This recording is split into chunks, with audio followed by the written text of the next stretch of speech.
kadang-kadang kalau kita merasa kita itu kok terus dibentuk di area tertentu, bilang sama Tuhan, monggo silakan. Terjadilah atasku sesuai kehendak-Mu Tuhan.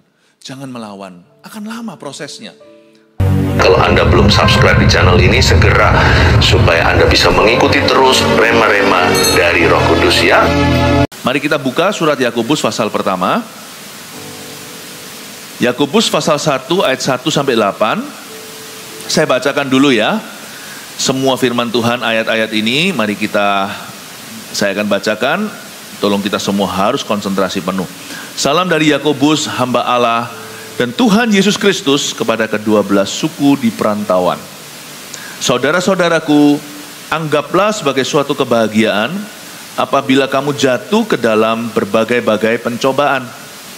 Sebab kamu tahu bahwa ujian terhadap imanmu itu menghasilkan ketekunan. Dan biarkanlah ketekunan itu memperoleh buah yang matang, supaya kamu menjadi sempurna dan utuh dan tak kekurangan suatu apapun. Tetapi apabila di antara kamu ada yang kekurangan hikmat, hendaklah ia memintakannya kepada Allah yang memberikannya kepada semua orang dengan murah hati, dengan tidak membangkit-bangkit, maka hal itu akan diberikan kepadanya. 5 ayat saja, 5 ayat dulu. Nanti kalau ada waktu saya continue. Kristen yang sejati, ciri ke-1 yang saya mau bahas adalah tidak runtuh dalam masalah. Kenapa saya sebut itu sebagai ciri? Karena Kristen sejati itu berarti Yesus hidup di dalam dirinya. Kalau Tuhan itu ada di perahumu tidak akan tenggelam. Itu bukan berarti bahwa kita tidak punya masalah.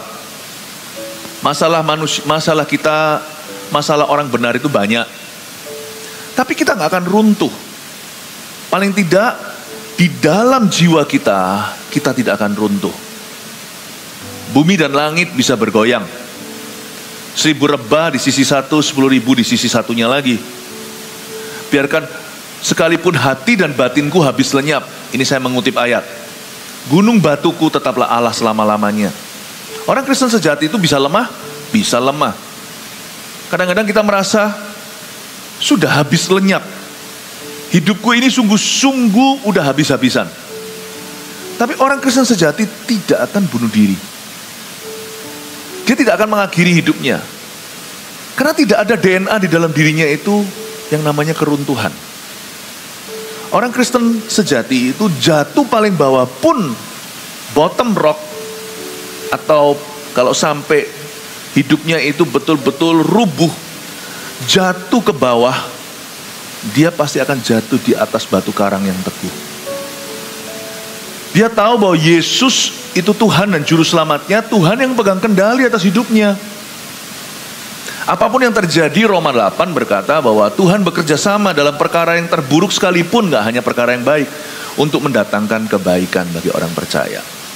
Orang Kristen sejati juga tidak akan terus habis itu, ya sudahlah, lalu dia lampiaskan, lalu mungkin ke alkohol dan sebagainya.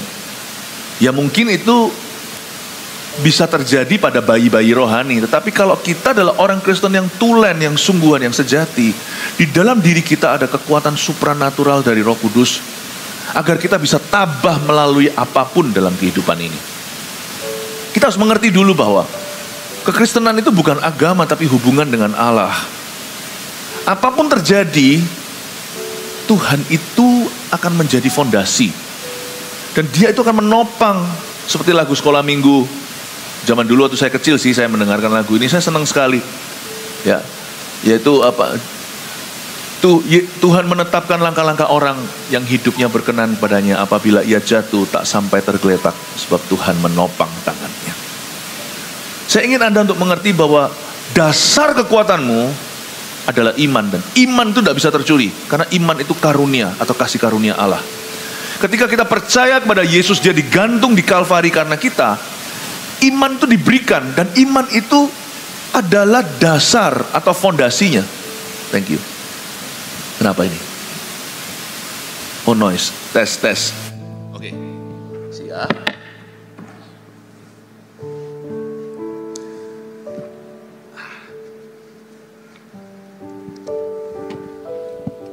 Thank you. Tes. Iman itu adalah fondasinya. Tahukah bahwa kita punya iman kehidupan bisa goyang. Dan kita bisa kadang-kadang kuat, kadang-kadang lemah, sama seperti antibodi kita. Tetapi iman keselamatan itu tidak datang pergi loh. Dan itu tidak tergantung perasaan. It's within you, itu ada di dalam dirimu. Ketika engkau percaya bahwa Yesus juru selamatmu, iman keselamatan itu tetap tinggal di dalam hatimu. Peduli amat perasaanmu hari ini seperti apa, iman itu tetap. Dan iman itu yang akan sustain you. Iman itu yang akan menopangmu sehingga Anda tidak tergeletak. Pahami ini, Kristen sejati itu at the core, itu berada langsung di level biji sesawi. Orang Surabaya bilang kecik ya, apa? Ya, itu sampai di bijinya. Dan itu adalah roh kita. Our spirit has been made alive. Tahukah Anda bahwa ketika Anda percaya pada Yesus, ketika kita menaruh iman pada Tuhan, manusia roh kita itu dihidupkan. Bedanya dengan orang yang belum terima Tuhan adalah manusia jiwanya udah ada. Dia bisa merasa, dia punya kemauan, dia punya kehendak bebas, dia punya perasaan. Tapi rohnya mati sehingga gak bisa bersekutu dengan Roh Kudus, gak bisa bersekutu dengan Tuhan. Sehingga mereka kalau datang melihat di gereja kita nangis di jamaah Tuhan, mereka heran.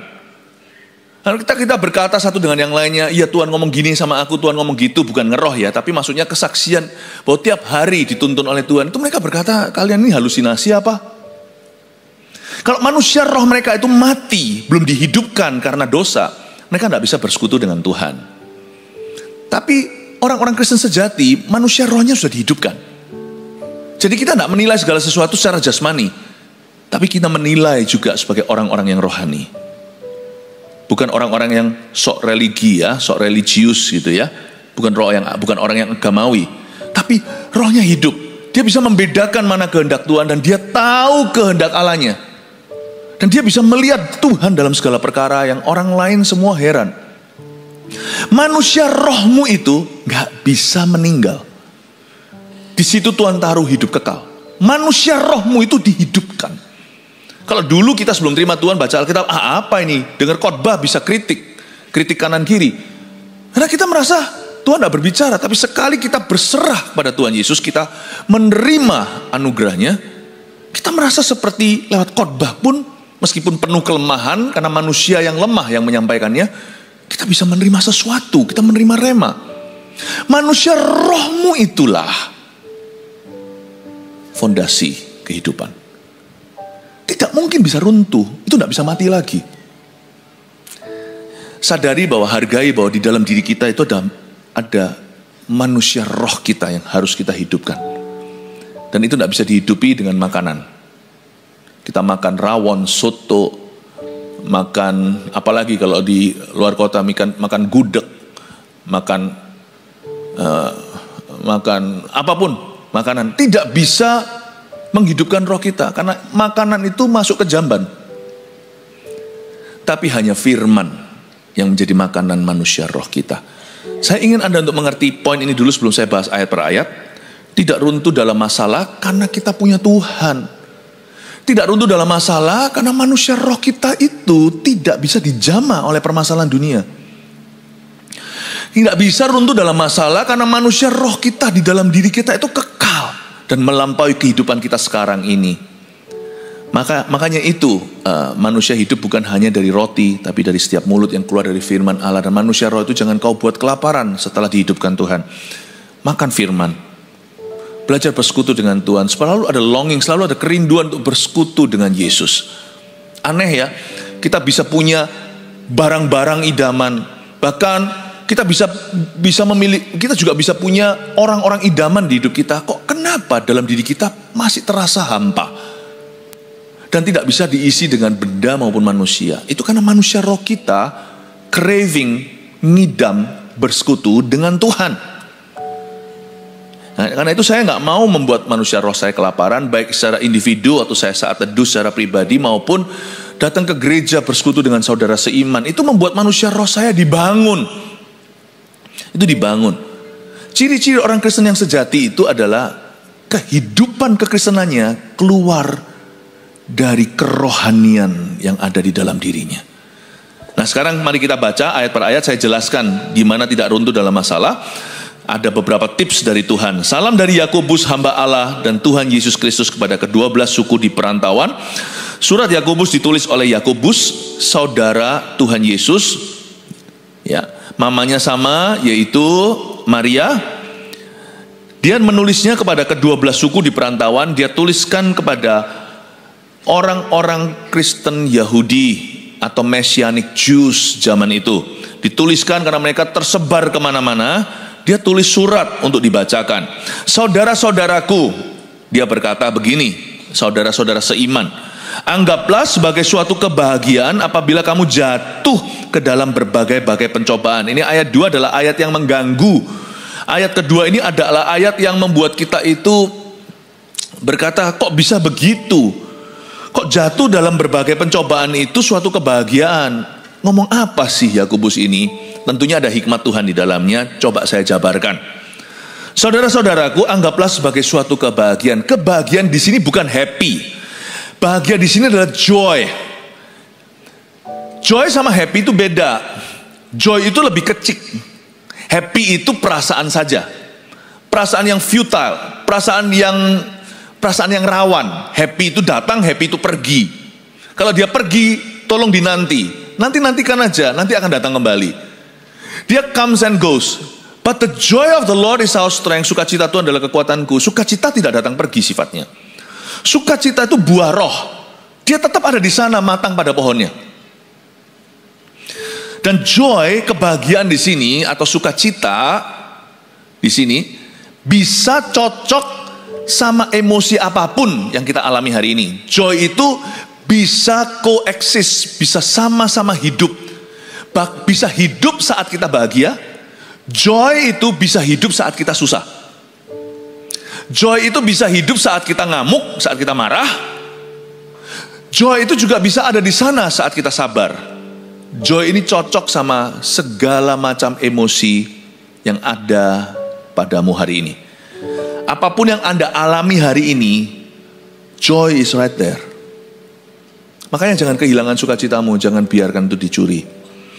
Ketika murid-murid datang pada Tuhan Yesus dan berkata, wow, kami semua excited, adrenalinnya lagi pumping, adrenalinnya lagi memompa di dalam dirinya. Wah, kayak kita seperti sedang kompetisi, atau ketika kita sedang mengalami sebuah keberuntungan, atau ketika kita sedang diberitahu sesuatu kabar sukacita. Wah, seperti kita itu hatinya lalu tiba-tiba berdebar keras, bukan karena tegang tapi karena senang. Dan mereka datang ke Tuhan Yesus berkata, setan pun tunduk sama kami. Wow, kami gak pernah loh dipakai seperti ini. Pertama kali aku doakan orang sembuh. Wow, Tuhan Yesus. Tuhan berkata, good, bagus kamu happy. Tapi kalau kamu happy pun jangan lupa bahwa sukacitamu bukan karena hal-hal itu. Sukacitamu karena namamu tertulis dalam kitab kehidupan. Joy itu yang membuat kita moderat. Joy itulah yang menopang kita saat kita lagi sedih gak sampai depresi. Kalau sedih itu jangan bablas. Karena masih ada sukacita Tuhan. Apapun terjadi Tuhan, aku tahu Tuhan. Sekalipun daging dan batinku habis lenyap, bumi dan langit semua bergoyang, aku tahu namaku sudah tertulis dalam kitab kehidupan.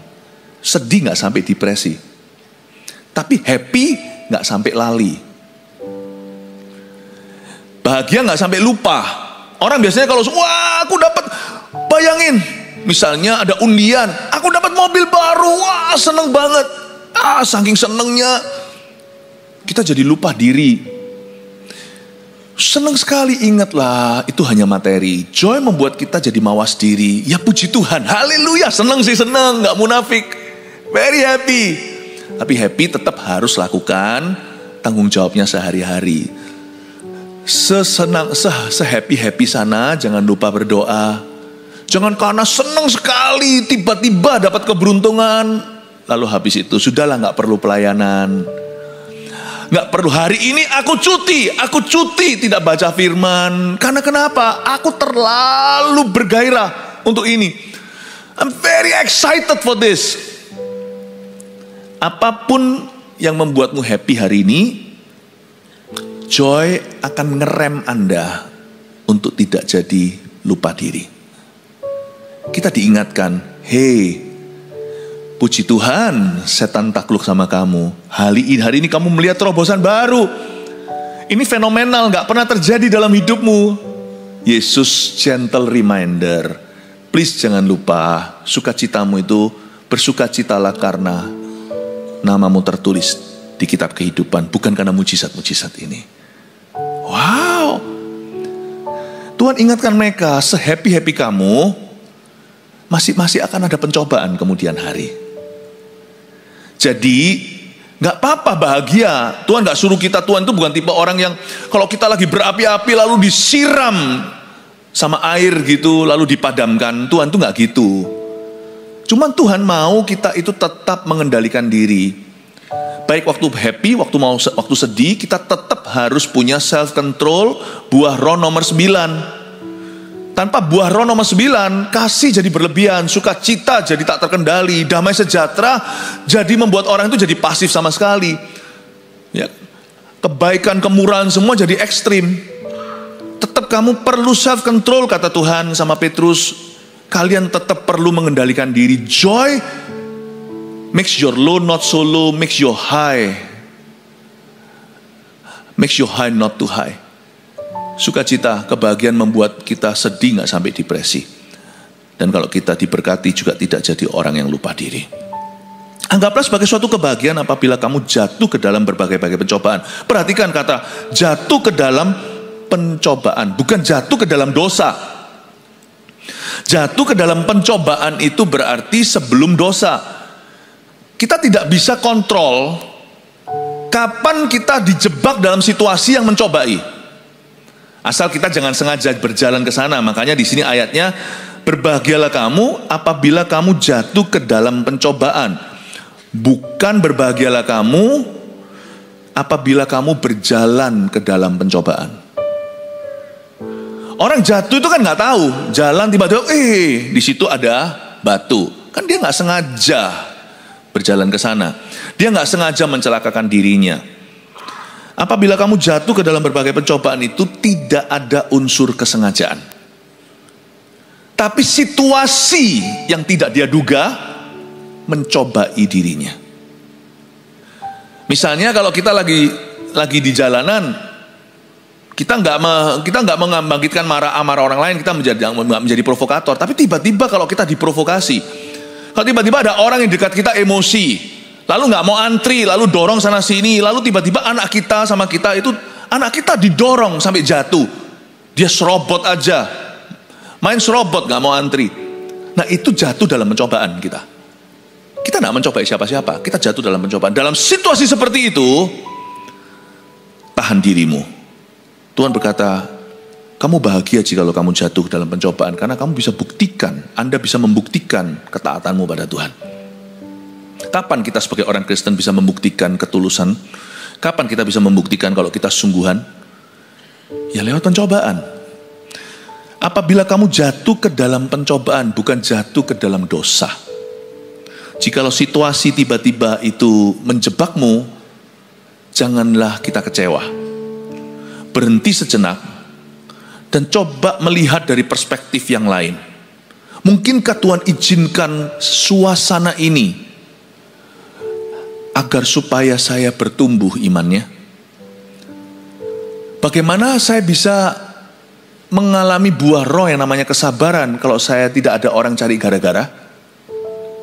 Apakah Tuhan izinkan pencobaan hidup ini sekarang datang kepadaku sebagai kesempatan untuk bertumbuh?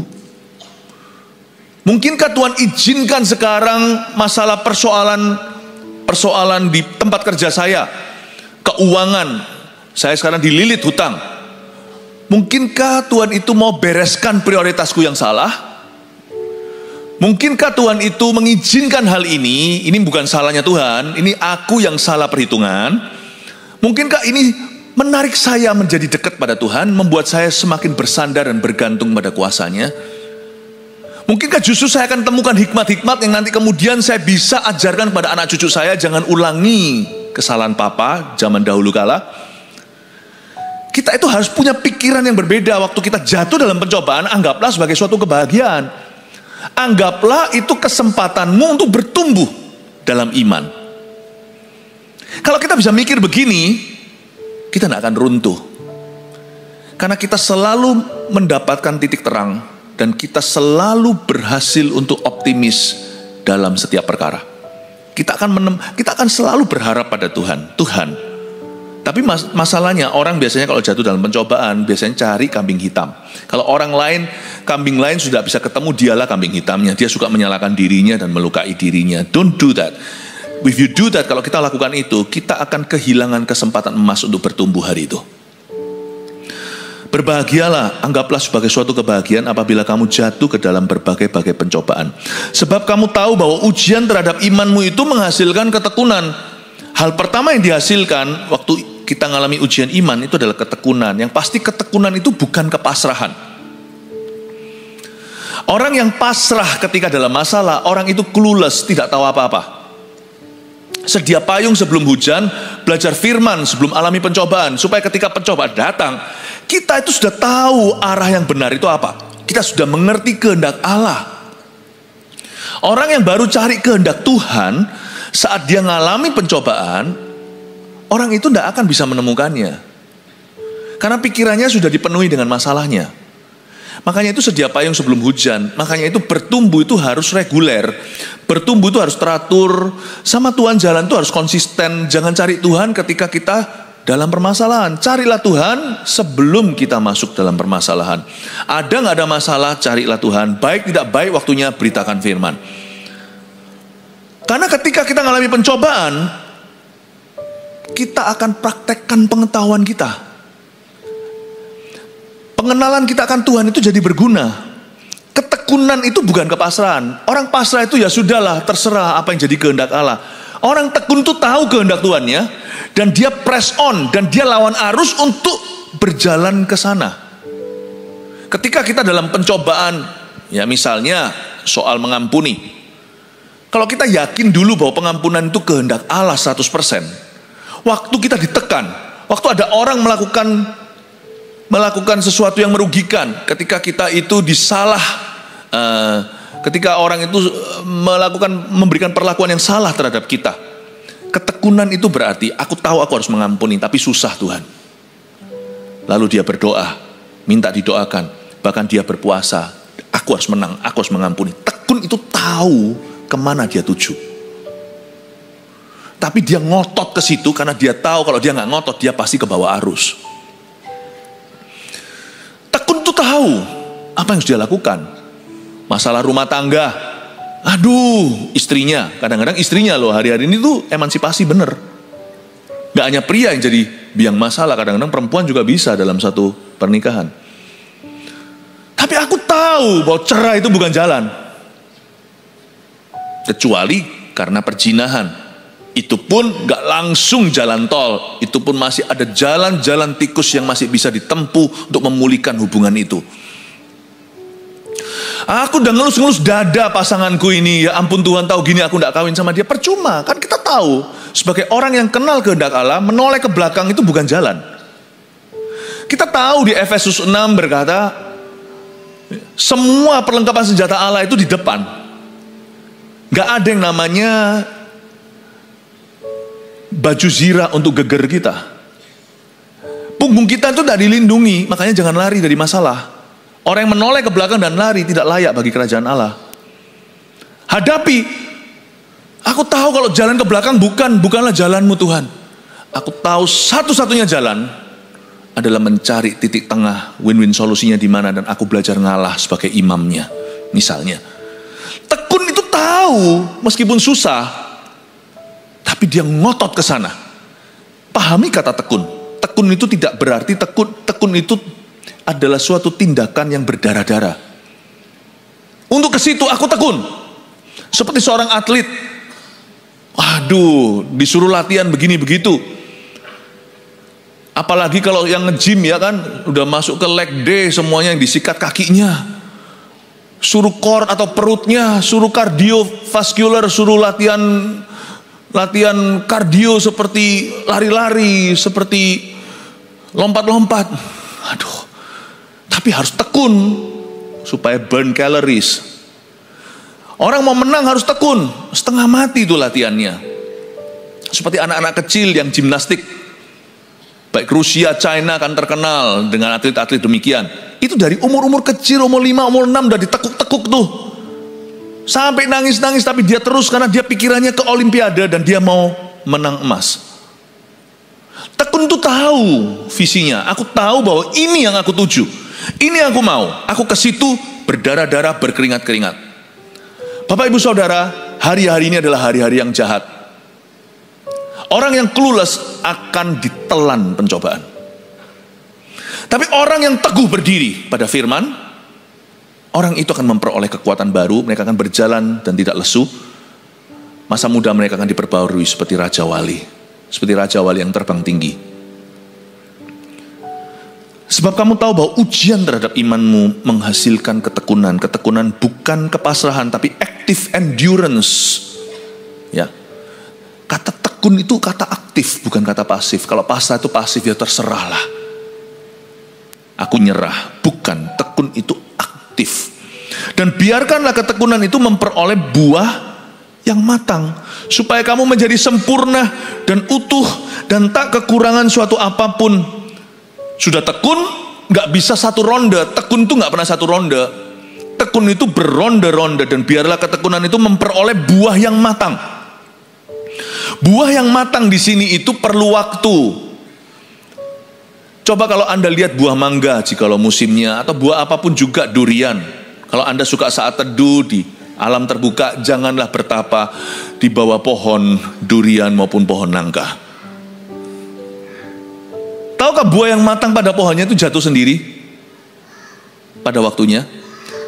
Buah yang matang pada pohonnya, untuk memperoleh buah yang matang dari ketekunan, diperlukan yang namanya waktu dan tidak bisa di-bypass. Jangan punya mentalitas Kristen instan. Saya percaya mujizat. Tidak selalu mengalaminya. Saya sendiri tidak selalu mengalaminya. Dan saya tidak selalu melihat dalam pelayanan saya orang lain mengalaminya, nggak tentu. Tapi karena kami tekun terus mendoakan orang, semakin besar jumlahnya orang yang mengalaminya daripada orang yang tidak percaya akan mujizat, tidak akan mengalaminya sama sekali. Kami tidak pernah kehilangan kesempatan untuk orang lain mengalaminya karena ketaatan kami. Dan kalau orang lain tidak mengalaminya pun, waktu kami doakan tidak terjadi mujizat secara instan, orang itu pun menerima kasih karunia. Pelayanan kami selalu mendatangkan grace, kasih karunia Tuhan. Saya percaya mujizat. Dan yang namanya mujizat itu tidak boleh didefinisikan murahan. Dikit-dikit mujizat, dikit-dikit mujizat. Enggak. Mujizat itu tidak ada rumusnya. Jadi jikalau ada orang yang mengalami kesembuhan, ya, itu pun kasih karunia Allah, mujizat atau tidak, semua pengetahuan yang baik itu milik Tuhan. Teknologi, obat-obatan, dokter, suster, berapa banyak anak-anak Tuhan bahkan yang bekerja di bidang-bidang demikian. I believe every healing comes from the Lord, but not every healing is divine healing. Saya percaya setiap kesembuhan itu datangnya dari Tuhan. Orang-orang yang bekerja di dunia medis akan tahu, dimanapun juga badan kita itu tidak bisa diatur sendiri namanya. Kita ditanya juga alergi obat apa. Badan kita kan memutuskan sendiri, dan itu keputusan yang maha kuasa. Mau pakai ini, pakai cara itu, kalau dia nggak respon, mau gimana, mau bisa apa? Jantung dipompa, nanti pakai alat ini, pakai alat yang lebih resiko lagi. Semua kan tergantung jantungnya nanti pada akhirnya. Meskipun mesinnya juga jalan, orang tetap bisa hidup dengan mesin. Tapi kalau orang itu sudah nggak hidup, ya nggak hidup. Meskipun dia masih secara teknis hidup, tapi tidak secara praktis. You see, God has the last say over. Tuhan punya kata terakhir, pegang kata terakhir dalam kehidupan setiap manusia. Setiap kesembuhan itu datangnya dari Tuhan. Tapi tidak semua kesembuhan adalah kesembuhan ilahi. Saya pernah melihat, gak perlu saya ceritakan, bahkan mujizat terjadi di depan mata. Orang gak pernah jalan sama sekali, kaki sudah seperti biting, sudah seperti lidi. Itu bahkan ada di dokumentasi FKA awal-awal juga melihat yang demikian. Berdiri. Ada juga yang angkat tilamnya seperti di kitab Injil. Itu kaki sudah seperti itu gak bisa dipura-pura. Muscle-nya sudah atrofi atau sudah penyusutan karena sudah puluhan tahun gak dipakai. Orang kalau baru lumpuh sehari, lain dengan orang kalau sudah lumpuhnya 40 tahun. Jalan di depan mata saya. Coba jelaskan. Itu juga healing dari Tuhan. Tapi kali ini divine healing. Mujizat itu tidak ada teorinya. Mujizat itu tidak ada rumusnya. Allah bekerja dengan luar biasa. Kalau Anda tanya kenapa Tuhan tidak selalu lakukan mujizat secara instan, I don't know. Makanya Tuhan tidak bisa berada di dalam telapak tangan kita, kita kontrol seperti remote control, kanan kiri sekehendak gua. Nggak bisa. Makanya kita harus takut akan Allah, kita tidak pegang hari esok, dan kita juga tidak punya kuasa. Kita hanya bisa berdoa, kita hanya bisa beriman, Tuhan yang menjawabnya. Oke, jangan salah mengerti, saya percaya mujizat Tuhan. Dan saya pernah melihat mujizat-mujizat yang bukan hanya kesembuhan, hal-hal yang gak masuk akal. Nanti lain kali aja kalau kita duduk-duduk secara informal, saya cerita-cerita. Tapi kalau khotbah seperti ini, mending langsung pada prinsip dan proteinnya. Namun demikian, Alkitab mengatakan, soal karakter hidup kita, nothing is instant.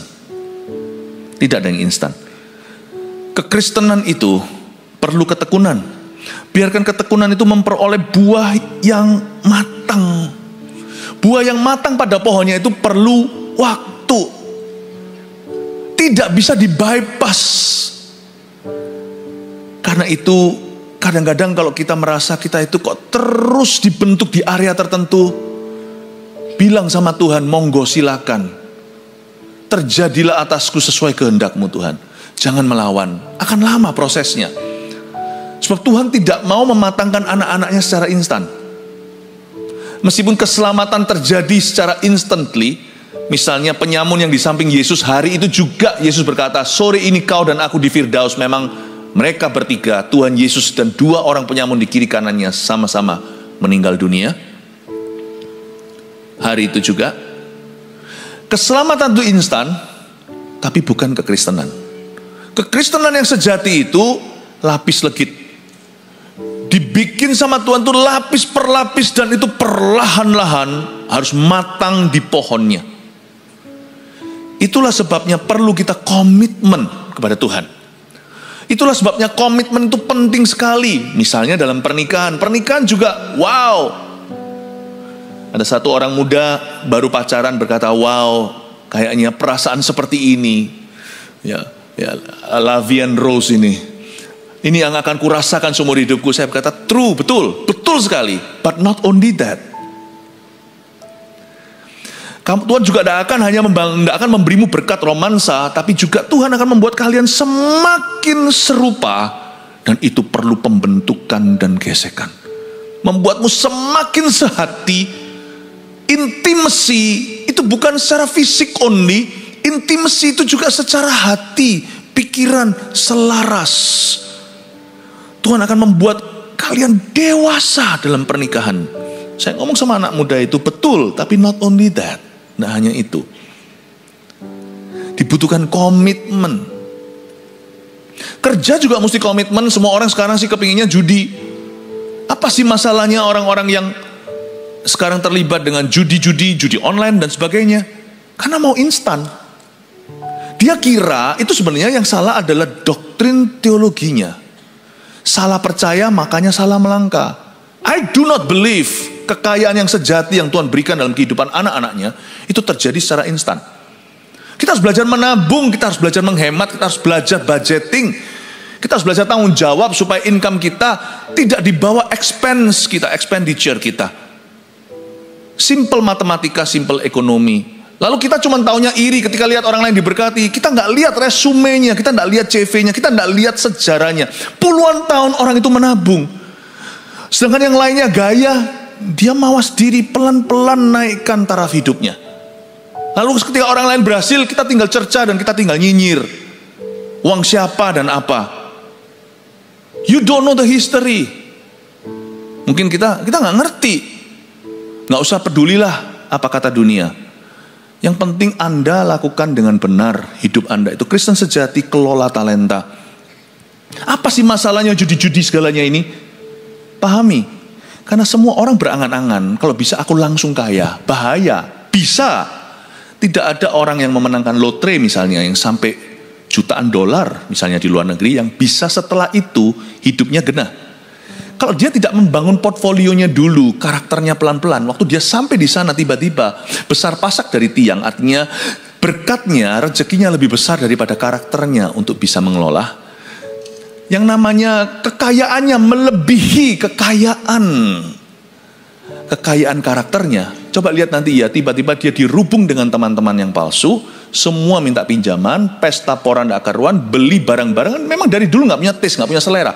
Dia nggak tahu barang mana yang adalah kebutuhan, mana adalah keinginan. Beli yang bahasa Ibrani yang boten, yang enggak, jatuh miskin. Padahal kemarin memenangkan $10 million. Anda lihat 10 months later, 10 bulan kemudian, jatuh miskin lagi. Tapi kali ini dengan stres yang luar biasa, karena dia pernah mengecap kekayaan. Gak ada orang menang lotre bisa langgeng hartanya. Gak ada. Karena pikiran di masyarakat yang berkata, aku mau kaya instan. Ini yang bahaya. Kekristenan mengajarkan ketekunan meskipun keselamatan itu instan, meskipun mujizat itu instan. Tapi kekristenan mengajarkan bahwa dalam everyday walk, perjalanan hidup kita day to day setiap hari, ketekunan adalah the main player. Pemain utama itu namanya ketekunan. Dan ketekunan itu menghasilkan buah yang matang, dan buah yang matang pada pohonnya itu perlu waktu untuk bertumbuh. Ke gereja juga harus komitmen. Orang-orang Kristen yang kejar-kejar pembicara, oh di gereja ini hari ini, padahal di gereja situ domisilinya. Lalu habis itu di sana di mana ada pembicara menarik ke situ ke sana sini, itu Kristen nggak akan tumbuh. Karena itu bukan kehendak Allah. Church hoppers don't do God's will. It is not God's will. Itu bukan kehendak Allah untuk kita itu pindah-pindah. Itu bukan kehendak Tuhan. Dengan tertanam kita akan bertunas seperti pohon korma, seperti pohon aras di Libanon. Amin Bapak Ibu Saudara. Matang di pohon itu perlu tekun, perlu komitmen. Pekerjaan juga sama. Berapa banyak kita yang mau serabutan kalau ditanya, sana kerjanya apa? Serabutan. Loh, serabutan kalau hanya untuk 3 bulan untuk menyambung kehidupan sementara. Tapi 3 bulan itu jangan kau nikmati, jangan kau manjakan. Bulan keempat sudah harusnya dapat pekerjaan yang tetap. Jangan serabutan. Tuhan tidak pernah panggil kita serabutan. Tuhan tidak pernah memberi kita karunia multitasker, itu tidak pernah. Multitasking itu tidak ada. Coba nggak percaya? Itu hanya ada di film namanya Mr. Beat yang bisa ganti celana, sikat gigi, dan nyetir sekalian. Anda lakukan itu, nyetir sampai hapian aja bisa tabrakan. Jangan lakukan itu.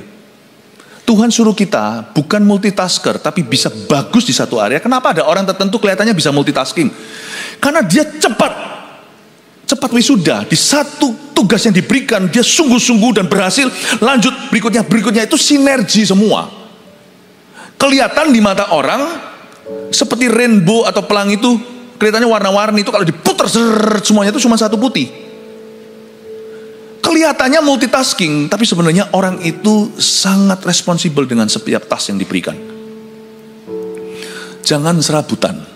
Kalau Anda kerja serabutan, ya nggak apa-apa namanya, kan namanya survival untuk bertahan. Tapi tetap goalnya adalah mencari pekerjaan yang tetap. Bukan soal bayarnya, tapi bangun karir di sana. Kalau kita mau bayaran tertinggi, mungkin merampok bank itu lebih cepat kaya daripada menjadi pegawai. Pegawai di bank mungkin bukan yang duduk di meja, mungkin cleaning service-nya. Apapun itu juga selalu mulai dengan satu. Tekun itu jalan berkat, Bapak Ibu. Ini masalah di masyarakat yang mengira bahwa instan itu adalah berkat yang dinanti-nantikan. Tidak ada. Sekalipun kalau Anda dapat, itu kutukan. Karena karaktermu tidak cukup untuk itu. Tidak matang pada pohonnya. Buah yang dipaksakan, dicabut sebelum waktunya, masam semua pada akhirnya dan membuat ngilu gigi. Jangan sampai kita memperoleh buah yang tidak matang. Tapi waktu kata buah yang matang ini menarik buat saya. Salah satu strategi setan untuk menggagalkan orang Kristen hari-hari ini adalah membuat dia punya perasaan gerusa-gerusu, tergesa-gesa dan terburu-buru. Pernahkah Anda merasa begitu? Rasanya mau berdoa itu rasanya kayak diburu waktu, pernah nggak? Lalu nanti sudah nggak berdoa nih, waktu kerja diburu-buru rasa guilty, tadi doanya nggak cukup. Jadi orang itu kerjaan apapun juga itu nggak bisa sepenuh hati, sepenuh waktu. Orang pelayanan juga bisa dihinggapi virus begini, misalnya minggu depan, baru minggu depan, masih minggu depan, dia pertama kali akan menjadi WL atau pemimpin pujian. Wow, seminggu itu perasaan tuh dihantui, grogi, lalu habis itu udah nggak bisa doa, terobsesi dengan itu. Jangan, itu salah satu strategi setan. Berapa banyak orang dalam pelayanan burnout juga karena begitu, karena mismanagement, tidak bisa manage feelingnya, perasaannya. Kerja ini nggak bisa konsentrasi, kerja itu nggak bisa fokus. Waktu mengerjakan itu merasa tergesa-gesa, waktu mengerjakan ini merasa terburu-buru. Lucu, pas doa rasanya aduh, TikTok nggak bisa konsentrasi, baca firman itu kayak nggak bisa masuk. Nyembah Tuhan juga nggak bisa masuk hadiratnya, kayak rasanya asal-asalan, pokoknya nyanyilah. Kalau saya sudah punya komitmen 15 menit doa ya 15 menit, rasanya itu kayak tergesa-gesa, padahal cuma 15 menit saja. Nanti waktu mulai kerja dihantui perasaan, kamu nggak doa, itu setan semua. Itu membuat kita itu jadi orang yang tidak pernah matang di pohon manapun juga. Doa juga nggak matang, kerja juga nggak matang.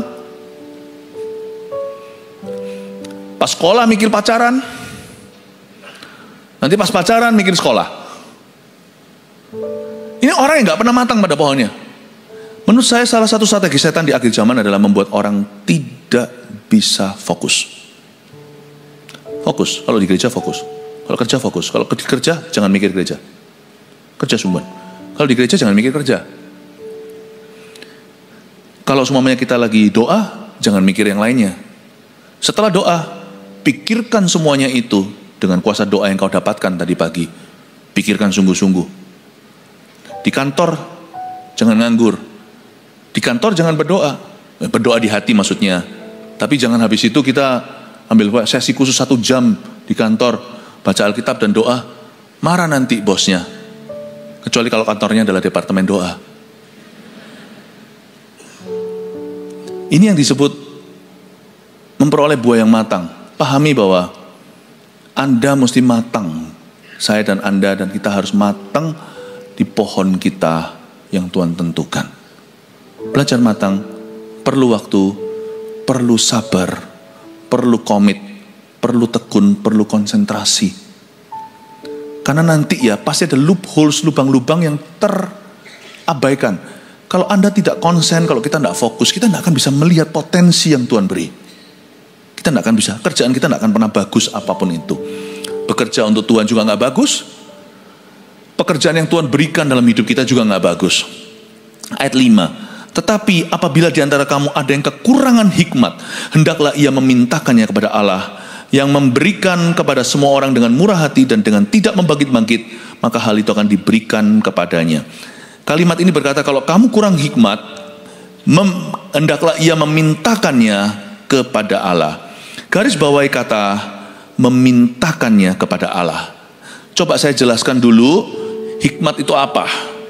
Kalau kita kekurangan hikmat, kita harus minta sama Tuhan. Tapi kalau kurang pengetahuan, jangan minta sama Tuhan, baca Alkitabnya.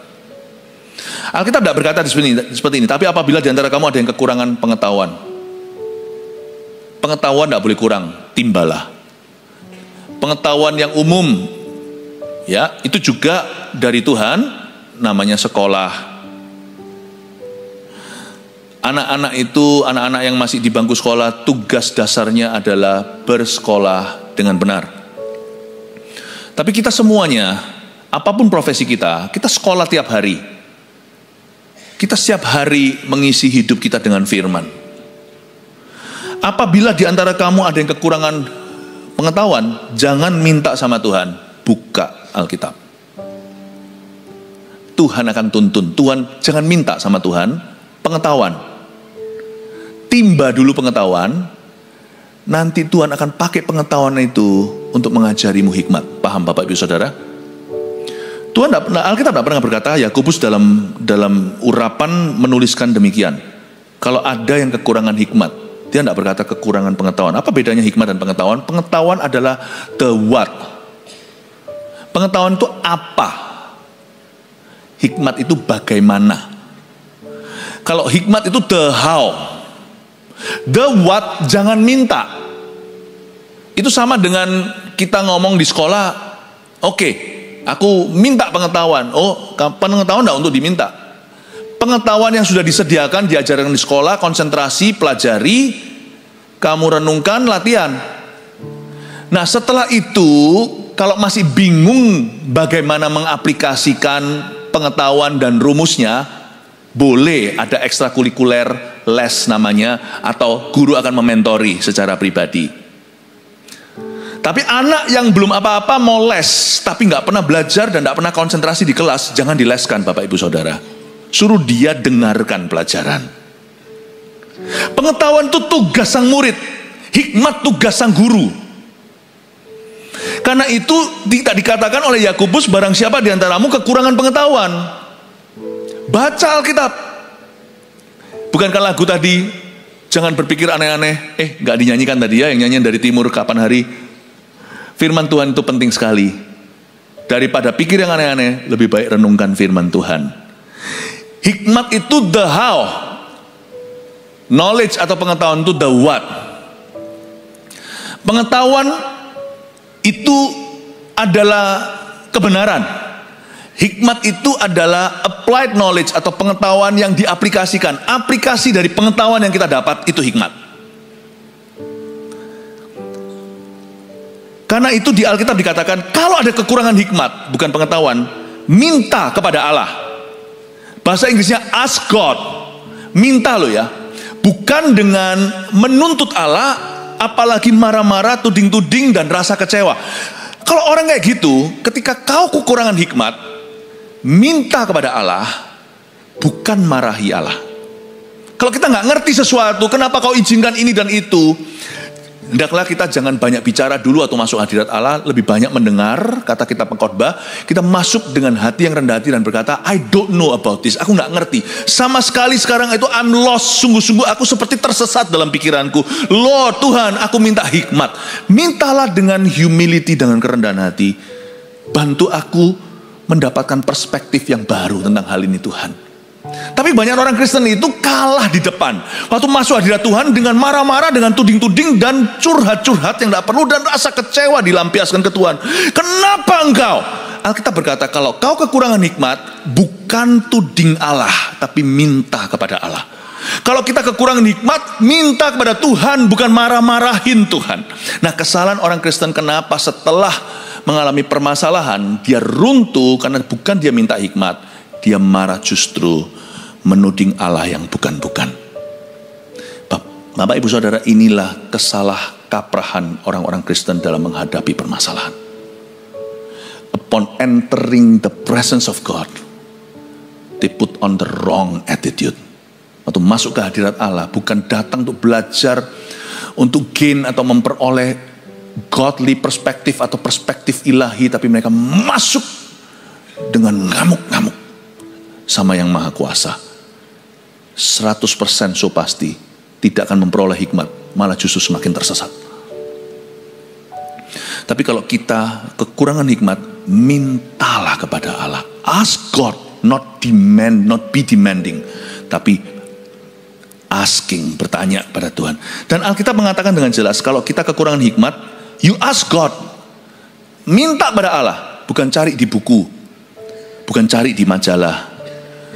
Orang pertama yang kita datang ketika kita dalam masalah adalah Tuhan dan firman-Nya. Barang siapa kekurangan hikmat, hendaklah ia cari di perpustakaan. Nggak ada itu bunyinya. Tapi apabila di antara kamu ada yang kekurangan hikmat, hendaklah ia cari psikiatris. Bukan tuh. Bahkan pendeta pun bukanlah alamat ke satu. Kami hanyalah pembantu. Kami hanyalah penolong, pembantu saja. Penolong dengan P huruf kecil, penolong P huruf besar adalah Roh Kudus. Barang siapa kekurangan hikmat, hendaklah ia memintakannya kepada seorang konselor. Bukan. Itu nanti step 2, step 3. Jikalau dibutuhkan. Tetap perlu. Yakobus nanti juga tulis di berikut ini suratnya. Dia berkata, hendaklah kamu saling mengakui dosamu dan saling mendoakan supaya kamu sembuh. Yakobus 5. Tapi hal pertama, kalau kamu kekurangan hikmat, kata firman, hendaklah orang itu kekurangan hikmat, hendaklah ia memintakannya directly to God. Mintakannya kepada Allah.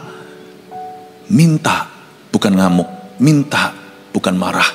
Minta kepada Allah, bukan kepada manusia. Nanti Allah akan tuntun. Ketika Paulus datang masuk ke Damaskus, tadinya mau menganiaya gereja, lalu dia lihat terang di jalan. Waktu dia masuk ke dalam, dia dapat wangsit pewahyuan. Nanti sebentar lagi akan ada satu orang datang kepadamu dan memberitahumu. Aku akan memberitahukan kepadamu jalan. Lalu Tuhan bilang dari sisi sana, seorang Kristen namanya Ananias, kamu pergi ke Paulus, tunjukkan jalan itu. Bapak Ibu Saudara, Tuhan pakai manusia. Tapi setelah kita datang kepadanya, manusia itu akan masuk ke konteks yang tepat di hidup kita. Tapi kalau kita salah terhadap Allah, semua manusia yang salah tiba-tiba akan mengerumuni kita seperti lalat pada kotoran. Bapak Ibu Saudara, kalau kita kekurangan hikmat, minta kepada Tuhan. Simple bukan? Itu saja. Saya kasih summary 3 poin yang Anda bisa bawa pulang rumah. Dari khotbah ke-1, ciri-ciri orang Kristen sejati, yaitu tidak runtuh dalam masalah. Pertama, anggaplah pencobaan hidup sebagai kesempatan untuk bertumbuh. Nomor 1. 2, kenakanlah sikap hati yang bersuka cita karena kebaikan Tuhan. Apapun juga yang Anda alami atau belum alami, ingat kasihnya. Sikap hati yang harus Anda kenakan adalah joy. Dan joy itu ini loh. Bagaimana aku bisa joyful, Pastor Philip? Aku ngalami ini loh. Joyful itu bisa. Karena joyful itu tidak berkenaan dengan perkara dunia atau apa yang Anda alami. Joy itu berkenaan dengan kebaikan Tuhan. Saya percaya dalam segala perkara, saya punya hak untuk berharap dan percaya bahwa Allahku tetap baik dan akan berbuat baik kepadaku. Bahkan lewat situasi yang terburuk pun Tuhan tetap akan berbuat baik kepadaku. Bolehlah aku GR begitu. Tolong jangan dilarang untuk saya GR demikian. Karena saya orang Kristen yang sejati, saya berhak berpikir begitu. Bahwa in everything, dalam segala sesuatu yang ku alami, aku berhak percaya bahwa Allahku baik dan Dia akan melakukan kebaikan dalam hidupku. Bagaimana? Aku tidak tahu. Itu butuh hikmat. Persisnya seperti apa aplikasinya? I don't know. Tapi Tuhan, aku berserah penuh. Serah yang gini boleh, bukan pasif soalnya, udah tahu tujuannya. Tapi aku berserah untuk menerima perspektif yang baru. Tell me Lord, what goodness I may receive from you through this terrible situation. Kebaikan apa yang bisa aku peroleh ya Tuhan Yesus dalam situasiku yang paling parah ini. Aku berharap hanya kepadamu. Karena kenakan sikap hati yang bersuka cita karena kebaikan Tuhan. Lalu minta hikmat. Yang ketiga, ini cara minta hikmat itu pun dibagi jadi 2 ari-ari. Mintalah hikmat untuk memecahkan masalah itu. Tuhan punya loh pemecahan masalah kita. Tuhan itu pegang solusinya. Dia itu jalan, Dia itu kebenaran, Dia itu hidup. Entah kita minta untuk memecahkan hikmat, untuk memecahkan masalah itu, atau sementara ini hanya untuk tabah menanggungnya. Itu pun hikmat. Kasih aku hikmat. Bagaimana pecahkan masalah ini? Daripada aku ngamuk-ngamuk, marah-marah, malah gak dengar sama Tuhan, malah tuli telingaku. Malah jadi salah hatiku. Mendingan aku datang ke hadirat Allah. Tuhan, tell me what to do. Beritahu aku. Mintalah hikmat untuk memecahkan masalah itu, atau untuk tabah menanggungnya. Mungkin belum ada titik terang, belum ada titik cerah. Secercah harapan di depan itu tidak kelihatan cahaya. Tetapi saya tahu Tuhan pasti memberi saya ayat hari ini, kekuatan, memberi saya penghiburan, teman. Tuhan akan memberi saya kasih karunia yang cukup. Justru dalam kelemahanmu, kuasaku sempurna bekerja. Kasih aku tabah Tuhan untuk menanggung hal ini. Aku tahu aku bisa melaluinya. Suatu hari aku akan menoleh ke belakang dan melihat, wow, God has been good to me. Tuhan sudah memelihara. Amin Bapak Ibu Saudara. Jadi berkat buat Anda, semoga ini jadi jawaban buat Anda. Pagi-pagi memang agak berat, tapi semuanya mikir dengan baik dan cerna. Haleluya, kasih tepuk tangan untuk Tuhan.